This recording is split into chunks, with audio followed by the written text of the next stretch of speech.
Hey guys, what's up and welcome back to Toe Tags Metal Reviews, and today we're giving you guys our first impressions of the new albums from Deicide, except Black Tusk and Darkthrone.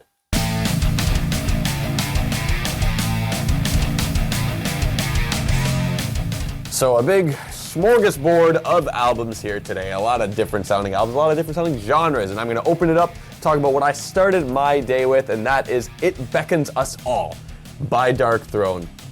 We've checked out Darkthrone before. We reviewed Old Star in 2019. 2022, Astral Fortress came out. We didn't review it. We weren't really huge on either of these albums. It kind of just was blah, whatever. So it's like, I came into this thinking like, well, I hope it's good, but I mean, the track record of recent Darkthrone releases has not really been that good.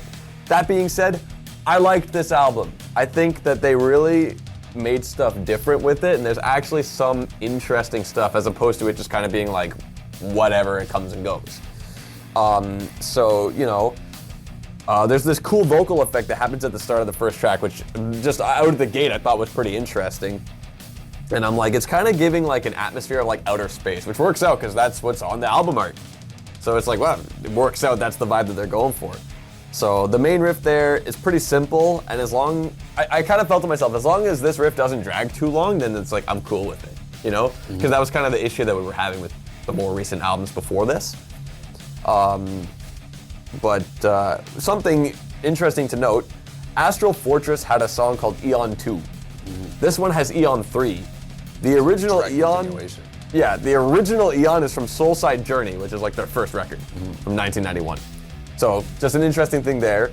Eon 3 fades in, which is like, what? You never see that, you rarely see that happen. Well, Eon 2 fades out, and Eon 3 fades in right from that. Oh, okay, and it's the exact same thing. It fades out and then fades in. It would have made more sense if Eon 3 was track number 1, because Eon 2's the last track of the last album. That's a cool way to start, so too. Having the last track and the first track would have been a cool bleach from album to album, but the fact that they made it track 2 was kind of weird. Yeah. But still a cool way to connect the two tracks together. Yeah, to have them fade. Yeah. But yeah, the main riff is kind of like noodly in the guitar, which I liked, and the vocals in the verses kind of sound like King Diamond when he's not doing a falsetto. I don't know if you... No, yeah, I hear that. Yeah, for sure. So that was neat. The End of Black Dawn affiliation has these cool, almost operatic sounding vocals, which sound cool with the effects. I like that as well. There's also an instrumental on this album that I was not expecting. That is in that moment, I knew the answer. So the guitar lead melodies are really cool, and I feel like when you hear the guitar doing a lead melody like that, that's what you can tell, like, okay, this is what's carrying the melody of the song, that it's an instrumental. So I like that, but I feel like after the Bird People of Nordland, the album kind of falls off a bit and just becomes kind of like whatever stuff. There's only 2 more songs after that. Yeah, but I mean, one of them is 10 minutes long. That's true. So it's like kind of a chunk of the album. It's a quarter of the album. A quarter of the album. So in the last quarter, it kind of drops off a little bit, but for the majority of stuff before that, I generally enjoyed it, and I feel like the fact that I can pick out this stuff and enjoy them, like, that makes it better than the other two that have recently come out since we've been covering the band on the channel. Yeah, I agree with that. I think this is the best album they put out in recent times. It's a far cry from their old, like, Transylvanian Hunger days in every way, pretty much. But, you know, there's definitely moments on this album that stand out. You already mentioned a few of them. Eon 3, I think, is a great song. I think it's probably the highlight for me on a first impressions. I think the last song, though, was pretty good. I actually like The Lone Pines of the Lost Planet. It has some cool elements to it. It gets pretty droned out at some parts. It has a bit of a doomy vibe. But then at one point, it turns into, like, some 80s heavy metal, like, almost like... maybe some like old school Merciful Fate even, like, and you mentioned King Diamond, so there's a connection there that makes sense. I also find the track is mostly instrumental too. There's vocals in it, but they're like few and far between, which is kind of cool that they just ride these grooves and ride these instrumental sections for a while. I thought that was kind of cool, and that's not new for them either. That's just kind of how they do things. I did like the instrumental. I thought it was cool, nicely placed on the album. There's one weird part, though, in the middle. There's an awkward riff that happens, and it almost sounds like a mistake. Like, when I was listening to it, it sounds like he plays a riff, and then he goes to play it again, but then, like, does something different, and it sounded weird. And I listened to it again, and I was like, is that supposed to happen? Like, it's really awkward to me. Like, it was, like, really weird. I don't know. But It's probably on purpose. Maybe they meant to do that. I don't know. Sometimes these bands are trying to do weird things to throw listeners off. Or maybe it was a genuine mistake and they just kept going with it because maybe they're all performing together and it's one take. Or... So that's another thing I want to say about this is the mix doesn't sound the greatest. Like, it definitely sounds better than the old school 90s, basement dweller thing, right? But it sounds like somebody who doesn't really know how to mix that well mixed this album. Things seem a bit all over the place. And I think that's on purpose. I think that's the sound they're going for because this is an older school band and they kind of want to maybe bring back or have some preservation in that sound. And I feel like spots like that, they probably just jammed through this, maybe just winged it one time and went, that's how it is, right? That's the song, that's how we recorded it, that's the true version now. Yeah. They didn't practice, rehearse it, whatever. Could be wrong, but to me, overall in the album, that's kind of the vibe I was getting. Overall though, thought it was pretty good. Definitely stronger than the last two. And yeah, pretty good stuff. So moving on, we have Black Tusk with their album, The Way Forward. Okay. This is our first time covering Black Tusk on the channel. Yep. I keep mixing them up with Black Tongue. So I kept thinking, this is a deathcore album, right? It is absolutely not deathcore. No, different. Black Tongue. So I'm like, okay, this is kind of like, I didn't know this band, very well before checking out this album. I had heard the name, but as you can clearly tell, I didn't know what they sounded like because I kept mixing them up. But I kind of liked the vibe out the gate with Out of Grasp, and I'm thinking this is kind of like, I was saying this is kind of like hardcore, but the guitar tone reminds me of Mastodon, and then I looked them up and it said they were sludge. I'm like, you know what, that makes perfect sense because it's in that ballpark, right? So I dig it, and I got to a point where I kind of thought some stuff started to sound a bit similar. Like when I listened to Lessons Through Deception, I'm like, did I just listen to this already? Like it kind of felt like I had already heard the song earlier on the album, so I'm like, wait, what happened here? I mean, I like it, but like, didn't I already listen to this? Breath of Life is another song that was a bit more notable, and I liked that it was a 5-minute song, because a lot of the songs before it are upwards of like 2.5 minutes, so this is basically double that length, and it feels like they just had more of a overarching composition. They had more, essentially, time to develop a form more, because when you have a 2-minute song, you can only do so much unless your song is that fast. You know what I mean? Yeah. So you can only do so much with how many sections you're gonna have in a song when it's that short. So when you got your 5-minute song, especially compared to 2-minute songs beforehand, it's gonna stand out. That's right. Dance on Your Grave was a highlight song because it has a cool riff and a nice bass intro that was really nice. Ocean of Obsidian, I'm curious, what are your thoughts on that 3-minute interlude? Yeah, just shy of 3 minutes. I thought it was okay. It leads very nicely into Flee from Dawn, the next song. It does. Which I thought was really good. But the track itself doesn't really offer enough substance to make it really a worthwhile track. I really wish, especially if you're gonna go that long with an interlude, you gotta have some more meat on the bones. Yeah. You can't just have this droned out kind of blah, blah, blah, blah, blah, Yeah, I say droned out a lot, but when we're talking a lot about sludge bands lately, I feel it's kind of like par for the course stuff. Yeah. But that track, I noticed that it was kind of just stuff, but it kind of blended in with the rest, and I didn't mind it as bad. Yeah. Because it's like, you know what? It fits here. It fits on this album. It's It not fits, like it's it's just this, fine, why yeah. is this here? It's just like, yeah, it fits.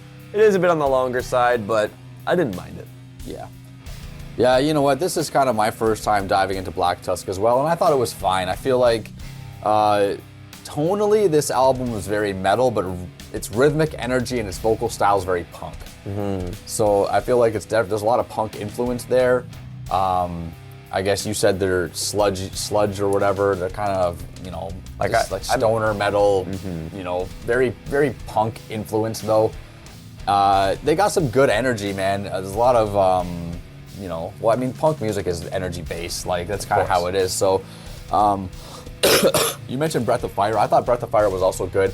Really like the intro on that one. Breath of Life, sorry. Flee from Dawn had some decent riffs. And, there's just overall some nice groovy sections. My gripe with the whole thing is it all felt kind of basic, right? I wanted to like it more, and I think there's potential there, but I feel like the whole thing was just very basic. I feel like this is a band that would be great as like an opener at a show. I feel like they could come out, get the crowd warmed up, get some energy in the pit, and just get things kind of pumped up for the main acts to come on. That's kind of the vibe I get from this band. So, yeah, I had a decent time listening to it. I don't have the greatest first impression of it, but I'll probably check it out again at some point later on and, give it more thorough of a listen and see if there's any sparks there that could be had. All right. Well, Banished by Sin by Deicide is the next one. We did check out a single from this album. It's Bury the Cross with Your Christ, which was dropped on Christmas Day, as this band would do. They're totally all about that kind of stuff, which makes sense. And it was a pretty good video, too. It was an entertaining one for sure. This album, Deicide's a band that, they always bring it. You know what I mean? They don't just show up and kind of, half-ass the music. They show up and it's we're here for some death metal, and that's what they deliver. Yeah. So we checked out Overtures of Blasphemy back in 2018 when it dropped, and it's, I guess, the first time we've checked out an album of theirs since then. Yep. And I gotta say, yeah, I generally enjoyed this album. I mean, I guess I want to make a note about the album art. I don't like it. It's an AI-made album art, and say what you will about AI when it comes to its morality and whatnot, but I just think it looks bad. It's like a really lazy attempt at making an AI album art. You know what I mean? You just type in Jesus plus Satan realistic, and then just that's it.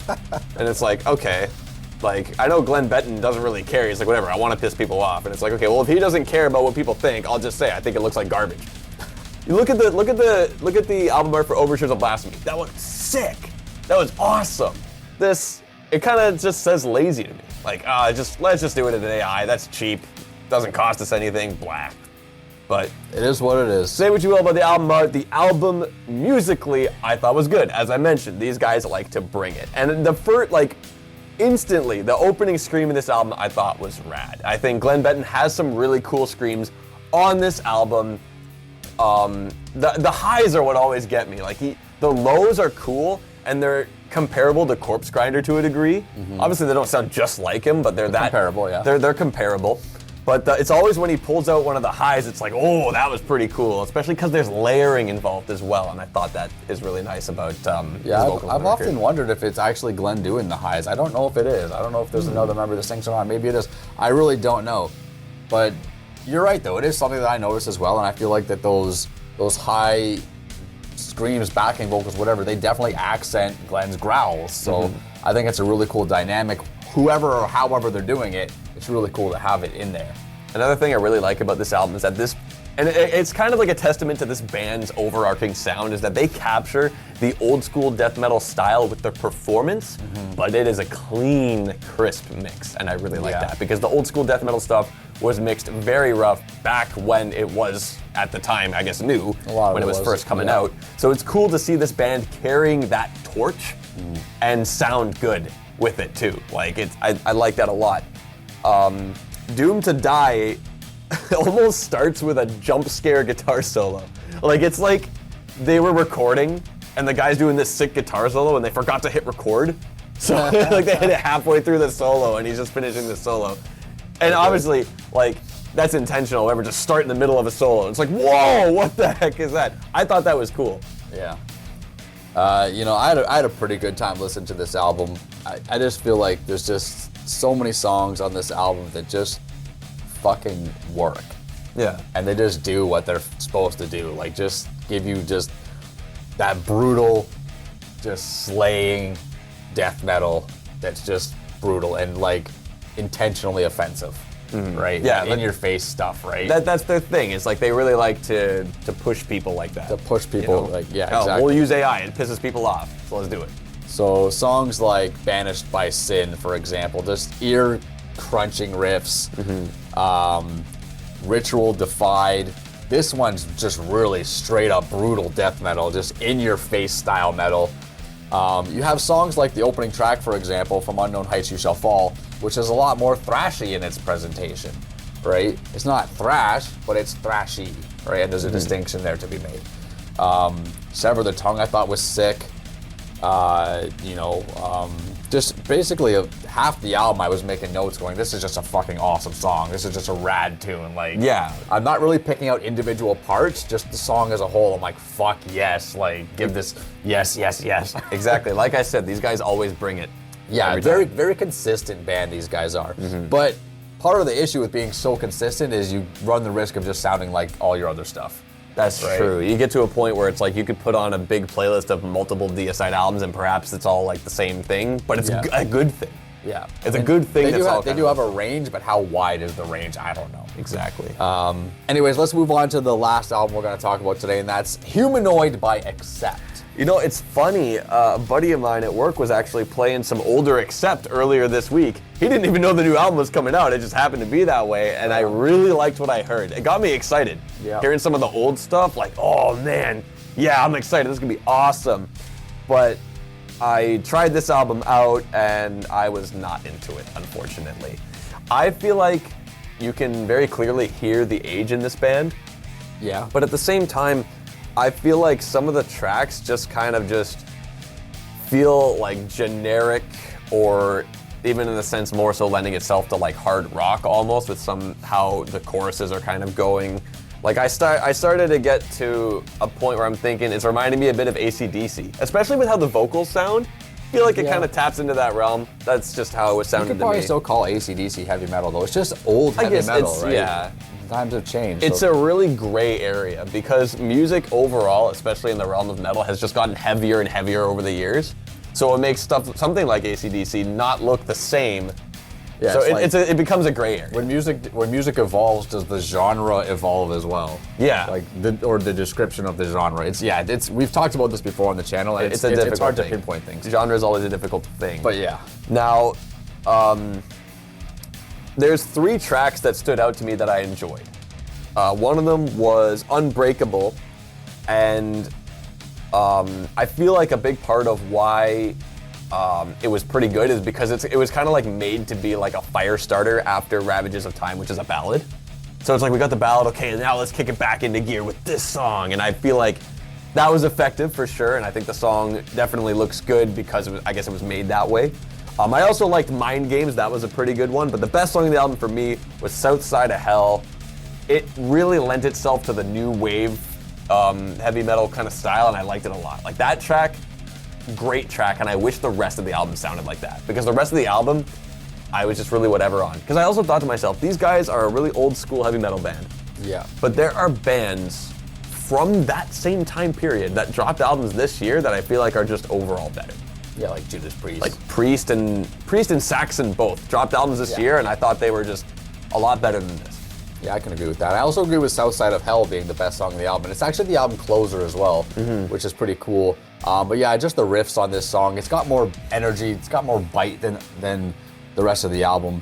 At least most of the songs on the album. So I definitely think it was a highlight as well. And I do wish that some of the other songs had that same energy and that same bite as well, because it would have made the album as a whole just a little bit more enjoyable.